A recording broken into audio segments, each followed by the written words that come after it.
Après, Avignon, puisque tu as fait Avignon, vous avez fait Avignon, Oui. qu'est-ce qui reste encore? C'est la création d'une école. Mais C'est ça également. justement, c'est ce que je me suis dit. Je me suis dit, ok, quand tu avais 18-19 ans, tu t'es dit, tu dois travailler dur pour pouvoir faire le festival de Limoges et faire le festival d'Avignon. En 2013, pendant qu'on était à Avignon, Limoges s'était fait parce que j'avais déjà fait, j'étais allé avec un spectacle sur un texte de Dieudonné Niangouna, My Name Is, My name que j'ai is. joué à Limoges. Euh, L'année qui suivait, j'allais encore faire Limoges avec Contact de guerre en tant que metteur en scène et comédien. Et là, j'étais en plein dans Avignon de la plus belle manière qui soit, avec l'artiste associé et à la carrière de Boulpan, l'une des scènes mythiques du Festival Et d'Avignon. c'est la toute dernière représentation. Après, je pense qu'il n'y a plus de spectacle, non? C'est devenu un lieu, c'est que je sais pas, je sais pas. Non, non, les spectacles Continue là-bas, il y continuent, a toujours des mais bon, productions. c'est pas, c'est toute une organisation, c'est assez compliqué Ah, ok. de mettre des spectacles là-bas, mais on continue à les mettre. Je crois que l'année dernière, il y a eu aussi des spectacles à la carrière de Boulevard. Mais sincèrement, la pièce, moi je l'ai regardée, j'étais là, je l'ai suivi 2 fois la carrière, mais pour ça, je dis chapeau, Ah, non pas que seulement pour Dieu donné, mais pour les acteurs, parce que les ce n'était acteurs qui pas étaient là, facile, le lieu quoi. c'était une mastodonte. Là, déjà, je te C'était dis félicitations, en te disant félicitations. Je le dis aussi à tous les comédiens, toute l'équipe et qui était dans l'ombre également, l'administration évidemment, le grand la gardon boîte de blanc. production, Le grand grand quoi? gardon blanc. Gardon blanc, et évidemment, chapeau quoi, à tout ce monde-là. Donc, c'est là, à Avignon, sur la place des Corsins, pendant que je suis en train de réfléchir et de me dire, de me demander quel va être mon champ de bataille dans ce métier, en dehors de, créer, de monter des spectacles de théâtre, de les jouer, de tourner, parce que bon, éventuellement, les tournées, je vais peut-être encore en avoir. Je me suis dit, sur quoi est-ce que je vais axer mon énergie et pour les 10, 15, 20 prochaines années. Et là, je me suis dit, comme j'ai déjà commencé la formation avec des jeunes que j'ai pris en 2013, que j'ai commencé à former en 2013 également, je me dis, comme j'ai déjà commencé la formation, ben, il faut donc que je continue, mais de manière assez formelle. D'où l'idée de créer une école supérieure de théâtre à Brazzaville, qui va être, si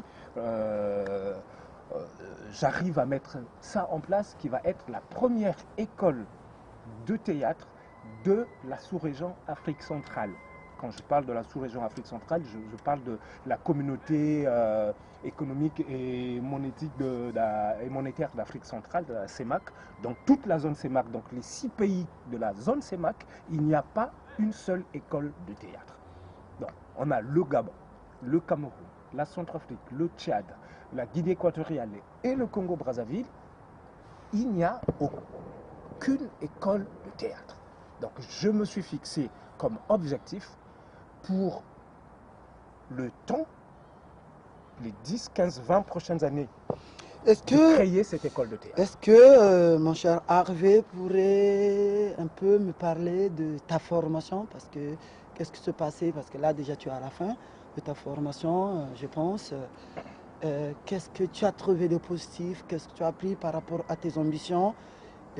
Par rapport, est-ce que ça a été positif?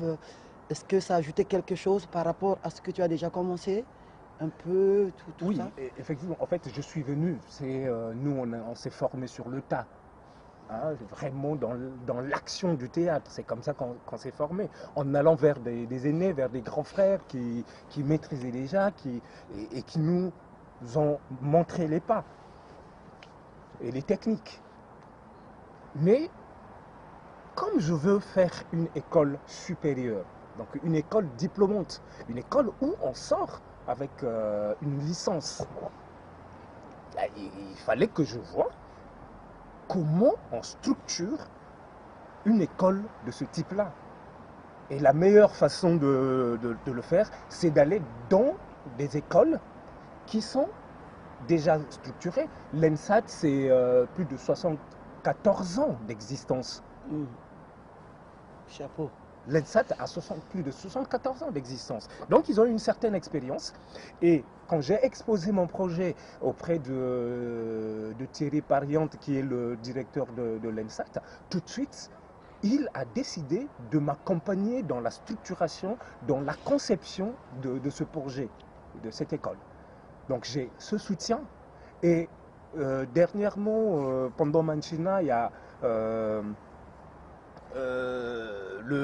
l'ancien directeur du Festival d'Avignon qui est passé à Brazzaville, Vincent Baudrier, et qui, quand je lui ai expliqué que je venais à l'ENSAT pour un séjour d'immersion pour pouvoir comprendre le contenu pédagogique d'une école de théâtre, afin de m'en inspirer pour donner un contenu pédagogique à l'école que je veux créer à Brazzaville, il m'a conseillé de faire aussi un tour au TNS. Et comme il connaissait le directeur du TNS, il m'a donné ses coordonnées. J'ai fait un mail au directeur du TNS, Stanislas Nordet, qui en plus, qui était au même moment artiste associé à Avignon avec Dieudonné Nyanguna. Ah, c'est chez Stanislas. Justement. Ouais, je vois. Donc, quand j'ai écrit à Stanislas pour lui dire, tiens, voilà, je m'appelle Harvey Massamba, j'ai travaillé avec Dieudonné sur Cheda à Avignon, et que j'ai un projet de créer une école de théâtre à Brazzaville, donc je vais venir en France pour un séjour d'immersion à l'ENSAT. Est-ce que ça vous dirait de m'ouvrir aussi les portes de votre école pour que je vienne voir comment ça se passe aussi chez vous?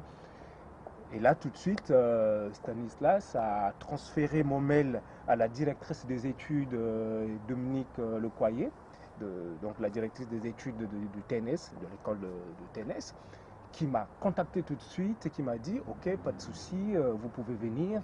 Et tout ça, vous nous dites juste quand est-ce que vous voulez venir. » Et là, c'est aussi des partenariats qui sont en train de se mettre en place. Parce qu'eux, ils ont l'expérience, ça fait plusieurs années qu'ils sont sur ce terrain-là. Et on a beaucoup discuté avec eux et il y a cette possibilité donc qu'il y ait une circulation et des intervenants, donc des enseignants entre les trois écoles. Donc, disons, il y a des enseignants de l'ENSAT qui peuvent venir à Brazzaville pour dispenser des cours ou faire des stages avec les enseignants qui sont à Brazzaville, les enseignants qui vont intervenir dans l'école de Brazzaville. Ça, c'est bien. Et aussi les enseignants de l'école de Brazzaville qui peuvent venir à l'ENSAT pour voir comment leurs collègues de là-bas travaillent, ainsi qu'au TNS, mais également les étudiants. Donc les étudiants du TNS et de l'ENSAT peuvent venir à Brazzaville pour 2-3 semaines, un mois, et changer avec les étudiants de Brazzaville. Et les étudiants de Brazzaville, à un moment donné, peuvent également venir au TNS ou à l'ENSAT pour pouvoir être en contact avec le matériel que peut-être que nous n'aurons pas sur place à Brazzaville dans un premier temps. Donc c'est tout ça, l'objectif en fait de ma venue ici en France, c'était vraiment pour essayer de caler tout ça. Et je pense que déjà l'espace, j'ai vu des photos, des images sur les réseaux sociaux, Facebook notamment, et que vous avez déjà commencé à faire des programmations dans ton lieu, dans ton centre. Ouais. Est-ce que tu peux maintenant nous parler un peu où est-ce que tu en es?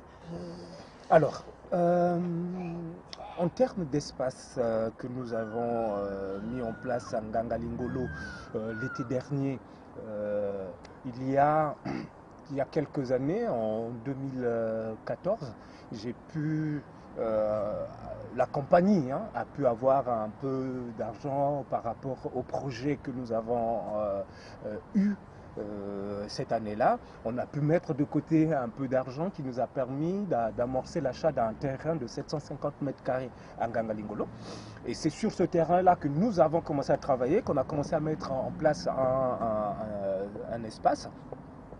Malheureusement, l'été dernier, juste au moment où on finissait de créer ce petit théâtre éphémère en bambou, il y a une famille qui a débarqué sur ce terrain-là et qui a commencé à crier au scandale. Il disait que en fait, le terrain leur appartenait, qu'il leur avait été vendu avant, en 1994.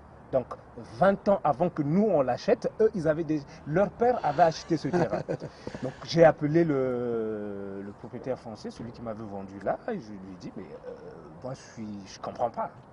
Comment vous m'avez vendu un terrain qui avait déjà été vendu? Lui-même n'en revenait pas, c'est quelque chose qui s'était passé entre sa mère et son oncle et il n'était pas au courant. Et donc finalement, on a réglé la situation à l'amiable. Il nous a proposé du terrain sur un autre site qu'ils sont en train de viabiliser maintenant. Et l'avantage de cela, c'est que là, on avait 750 mètres carrés, mais pour ce que je lui avais déjà versé comme argent, de l'autre côté, on avait beaucoup plus. Ah, ça c'est... On avait beaucoup plus. Et finalement, comme c'est un site qui est en train d'être viabilisé maintenant, j'ai préféré prendre une superficie beaucoup plus grande. Donc du coup, de 750 mètres carrés, là, en ce moment, on est passé à 2400 mètres carrés. Donc la compagnie Nzala a déjà acquis 2400 mètres carrés pour ce projet de création de l'école. Mais comme je vois grand, je veux une grande école, je vais essayer de faire de telle sorte que cette superficie passe à 4000 mètres carrés. Donc voilà, en termes d'acquisition, le combat sur lequel je suis, c'est de faire passer la superficie sur laquelle va être construite cette école de 2400 mètres carrés aujourd'hui à 4000 mètres carrés. Et en termes de matériel, on essaie d'acquérir tout doucement un matériel. En ce moment, on a un projet à Brazzaville de théâtre déambulatoire dans les arrondissements, dans 4 arrondissements de Brazzaville, donc Bakongo, Makele, Kelem, Filou et Talangaï, dans lesquels on a choisi 4 sites. Donc du coup, on va faire ce projet sur 16 sites, donc 4 sites dans chaque arrondissement. Et le principe, il est simple, c'est qu'on va construire un théâtre déambulatoire, donc un chapiteau avec des gradins, une jauge de 150 places et un podium. Donc on va arriver sur un site, on implante ce théâtre-là et on commence à faire des représentations. Pendant 9 jours, on joue. Mais pendant qu'on est en train de jouer, il y a de la formation qui va se faire pour les jeunes de l'arrondissement. Donc, on a choisi 7 domaines du théâtre, donc la mise en scène, le jeu, les costumes, la scénographie, les régissants et lumières, la dramaturgie. Donc on a choisi ces 7 métiers du théâtre sur lesquels on va initier les jeunes de ces arrondissements-là. On prendra 10 jeunes dans chaque domaine, dans chaque corps de métier, ce qui nous fait 70 jeunes dans chaque arrondissement.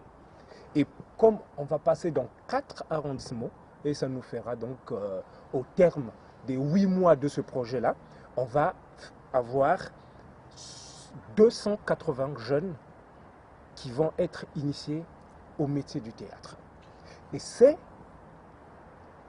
la base, le socle du recrutement de la première génération des étudiants qui vont entrer dans l'école supérieure de théâtre de Brazzaville.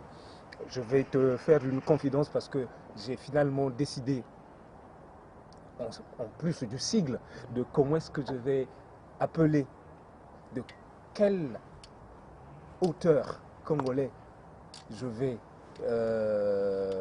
greffer sur cette école. Cette école va s'appeler École supérieure de théâtre de Brazzaville, Antoine Letembe Ambili. Pourquoi Antoine Letembe Ambili? Parce que c'est l'un des des premiers dramaturges du Congo. Pas le premier, mais l'un des doyens qui ont commencé à écrire du théâtre dans notre pays. Et j'ai voulu lui faire honneur, mais aussi parce que j'ai un lien assez proche avec son fils, avec qui j'ai pas mal travaillé à Yaoundé, qui m'a aussi beaucoup soutenu pendant que j'étais au Cameroun, parce que j'ai passé 13 ans au Cameroun, sans parents, tout seul, j'étais jeune et tout.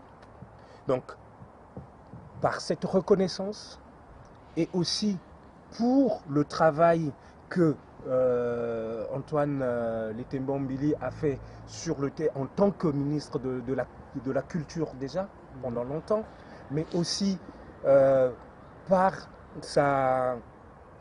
son écriture en tant que dramaturge, j'ai pensé que pour moi c'était important de lui faire hommage à cet endroit-là. Oui, je crois à ton projet parce que tu es déjà dedans et que les choses avancent très bien. Mais j'ai beaucoup d'inquiétudes. Les inquiétudes, c'est sur le plan financier. Parce qu'on sait très bien que, moi je te prends déjà l'exemple de Germaine Aconi. Bon, Germaine s'en sort parce que Germaine ne compte pas seulement sur le financement peut-être de l'Europe. Il a beaucoup dit, et puis par rapport à son ancienneté, et il y a Helmut qui est allemand également, qui est un grand administrateur, qui est un banquier, donc il y a eu beaucoup des enjeux. C'est pour ça jusqu'aujourd'hui, il continue à tenir. Donc on ne va pas trop rentrer dans d'autres détails parce que tu connais les enjeux. Mais c'est qu'il y a beaucoup de grands projets qui sont partis en Afrique et puis qui sont finis comme ça, on ne sait pas pourquoi, mais c'est parce que les États de ces pays-là, les pays africains, ça les intéresse, ils ne participent pas, ils ne financent pas. Il n'y a rien, ils ne donnent rien. Et que connaissant très bien la réalité du Congo-Brazzaville, qui est notre pays, c'est la raison pour laquelle, après, je ne croyais plus, je suis parti. Mon projet, mes idées, je les ai, parce que, Bounukala, tout ça va se faire. Mais, je me suis dit, il faut m'aider, il faut d'abord que je me prépare. Et évidemment, je vois très bien là où tu es, que le soutien, parce que si demain, ces aides-là, je pense que si tu es ici en France, je pense que c'est pas le Congo n'a rien donné. Tout ce que tu fais, tu n'as aucun soutien depuis que tu as commencé à te battre, depuis que tu fais tes actions, tu poses tes actes. Donc tu n'as reçu, je pense, hein, peut-être que je me trompe, je ne sais pas si tu as déjà reçu même 10 000 francs ou 100 000 francs du gouvernement congolais. Pour moi, je pense que c'est une inquiétude. Face à ça, comment tu envisages pérenniser un peu ton projet et l'école pour la suite? Alors, c'est assez simple pour moi dans ma tête. Hein. Je crée une école et cette école doit avoir un financement pour fonctionner. Et je suis en train de réfléchir sur comment, déjà avec ma compagnie, comment je peux arriver à construire cette école si jamais je n'obtenais pas de financement, que ce soit de l'État congolais ou des partenaires avec lesquels on a l'habitude de travailler. Je suis en train de me battre aujourd'hui à Brazzaville pour que ma compagnie devienne vraiment une vraie compagnie structurée qui engrange de l'argent. Et avec cet argent, on investit. Et justement, j'ai pensé qu'il y a plusieurs éléments au sein de l'école qui peuvent faire de telle sorte que l'école engrange de l'argent. Il y a le département technique, donc les scénographes et les costumiers dans leurs ateliers qui seront des ateliers de formation, mais aussi des ateliers de production. Ça veut dire quoi? Ça veut dire que dans les ateliers de scénographie, il faut qu'on ait un atelier menuiserie. Il faut qu'on ait un atelier soudure qui peut permettre à ce que, au sein de l'école, qu'on puisse produire des œuvres, des ouvrages qui peuvent être vendus. Le deuxième volet, c'est au niveau de l'atelier costume. Je veux me battre pour qu'on ait suffisamment de matériel qui va nous permettre de pouvoir assurer la production des costumes, que ce soit pour des entreprises, que ce soit pour l'armée, pourquoi pas. L'armée fait faire des tenues, la police fait faire des tenues. Ça peut être conçu et créé chez nous dans cette école, parce qu'on en aura le matériel. Je veux me battre pour qu'on ait ce matériel-là. Mais aussi au niveau de ceux qui vont faire sans lumière et vidéo, au sein de cette école, il y aura des salles de production vidéo qui peuvent servir pour des émissions. Dans cette école, on aura des comédiens, des scénographes, des costumiers, des régisseurs son et lumière et vidéo qui pourront faire de telle sorte qu'on puisse créer des émissions,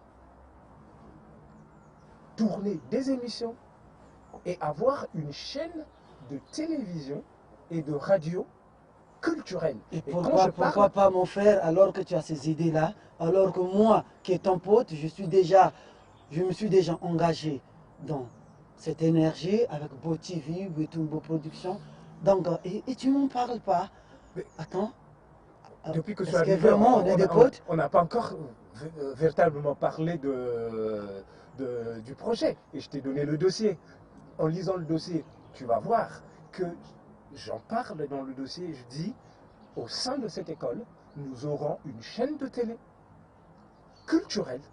Mais quand je parle de culturel, je ne parle pas de la culture de bas échelle. Je ne parle pas de la flagornerie. Je parle de la culture, de l'art. L'art et la culture. On va développer des émissions qui vont mettre en avant nos acteurs, nos régisseurs son et lumière, nos scénographes, nos costumiers, de telle sorte que si on arrive à produire des belles émissions, si on arrive à en concevoir des très belles, et qu'au niveau de l'audimat, on prend de l'ampleur, cela va attirer des annonceurs. Et les annonceurs vont payer pour faire passer leur publicité dans notre chaîne. Et ça va aussi permettre à l'école de s'autofinancer. Donc, pour l'instant, c'est vraiment, je suis dans la conception, dans la visualisation de cette école et je pense que nous allons réussir à mettre en place Mais je quelque chose pense qui va aussi, permettre je pense que ta compagnie est régie d'une loi 1901, donc c'est une association, Ben, compagnie Sala, et je pense qu'une compagnie qui œuvre pour tous ces axes que tu fais, c'est pour le Congo, c'est pour donner du boulot, c'est pour. Je pense que le gouvernement a le droit aussi de faire face, tout comme ça se passe non, ici. notamment pas le droit, le devoir. Ils ont le devoir. Bon, Ils ont peut-être le devoir. ils ont Moi, le devoir. Bien sûr. Mon cher Bon, Boris, oui. je l'ai toujours dit, il faut qu'à un moment donné, que le gouvernement congolais comprenne que le métier que nous faisons est un métier qui est social